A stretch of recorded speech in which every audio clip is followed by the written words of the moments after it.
out east of here. Salem Tom was a progressive farmer and a politician. At one time, 13 people lived in that house and they peddled dairy products as far east as Boston. There was a room upstairs that served as a Masonic meeting house. It was over in Charlton. It's also where they filmed part of the movie Hawaii here with Julie Andrews back in the early 60s.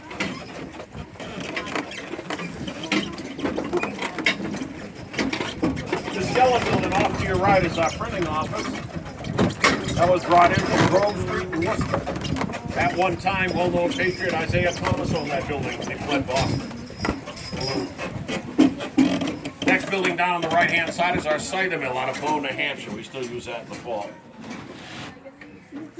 This building over here to your right with the porch on the front is the Minor Grant Store and Bake Shop.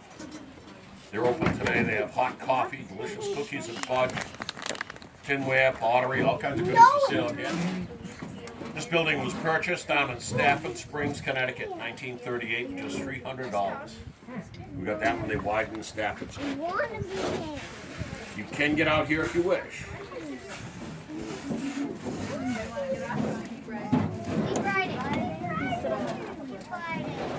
Everybody staying on? Okay. Please remain seated.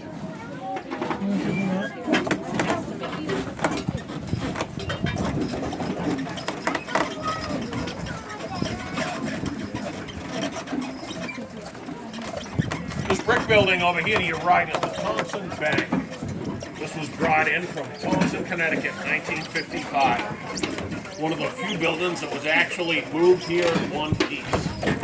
Basically created that up and put it on the back of a truck and moved it. Pretty hard pressed to do that today because of some of the bridges and the power lines.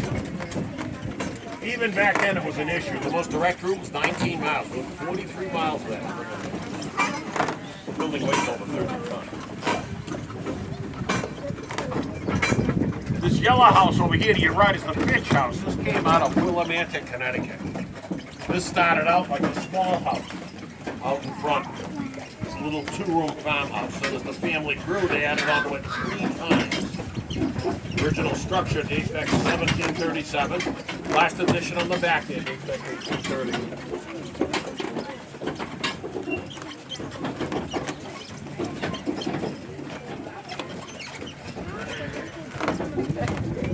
Sun-painted house over here to your right with the red trim. Oh, it's the oldest house in the village. This is a Fenno house, dates back to 1724.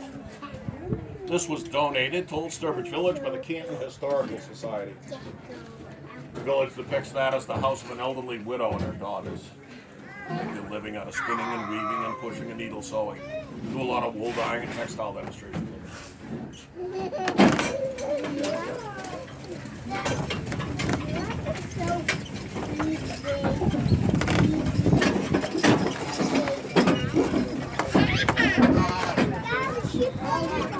This barn over here to your right is the result of a barn racing demonstration that we did back in 1986 and 87. All of the beams in this building were hand-hewn here at the village by our craftsmen. All the lumber was sawn at a water-powered sawmill down at the mill pond that was built in 1983 and 84. All the hardware was made at the blacksmith shop. Had a crew of about 20 historic interpreters and saw that from start to finish. In the end, we had a barn racing demonstration just like we would have done in the 1830s. Except, of course, we had to wear hard hats with the boat.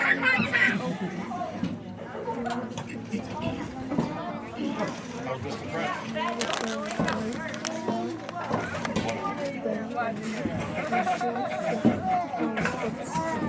Struggling harder than an armor electrician. Yeah.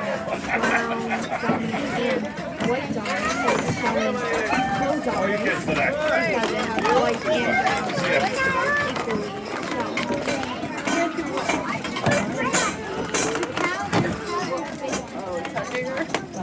Big white meeting house up here in front of you, up here on the west end of the common. It's only moved a few miles. It was brought in from the Fistale area in Sturbridge. This building was acquired by Ruth Wells, the village's first director in 1947. It had been built by the Sturbridge Baptist Society. They were joining denomination with another church in town. Ruth constructed a deal and she created a new electric Hammond organ in their new church in that building. The village moved in here shortly afterwards. is actually the second time that building was moved. Oh. The first time was in 1838, just 6 years after it was originally constructed over on Sturbridge Common. Fisk family purchased it, moved it from Sturbridge Common up to Fiskdale with oxen and rollers. They cut the building into two sections, front and back, divided it right by the second window. Took them 13 and a half weeks to move it about 3.5 miles. The village moved it, they left the oxen in the barnyard. We had Southbridge Structural disassemble it over. This new structure over here to your right is our cabinet maker's shop. The village put that up last year in conjunction with our 75th anniversary. You can get out here if you wish. Okay. Yeah. Thank you very much. Thank you. Have a good day.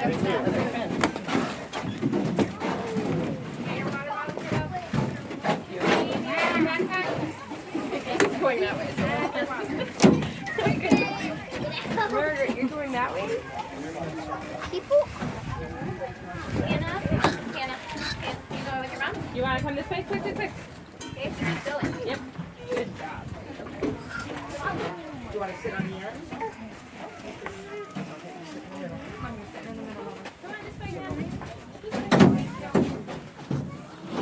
How are you folks today? Good, how are you? Not bad for an old guy. All right.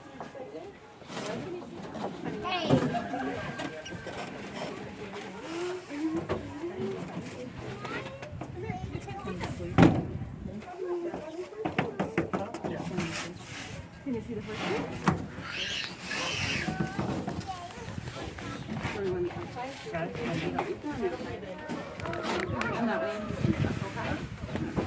Have all of you folks been here before? No. Babe? This village that you're in today was opened to the public in 1946 as a collection of early Americana by two brothers, Albert and Cheney Wells. Out of the Wells family, it owned American Optical over in Southbridge, the next town southeast of here. They made lenses and glasses.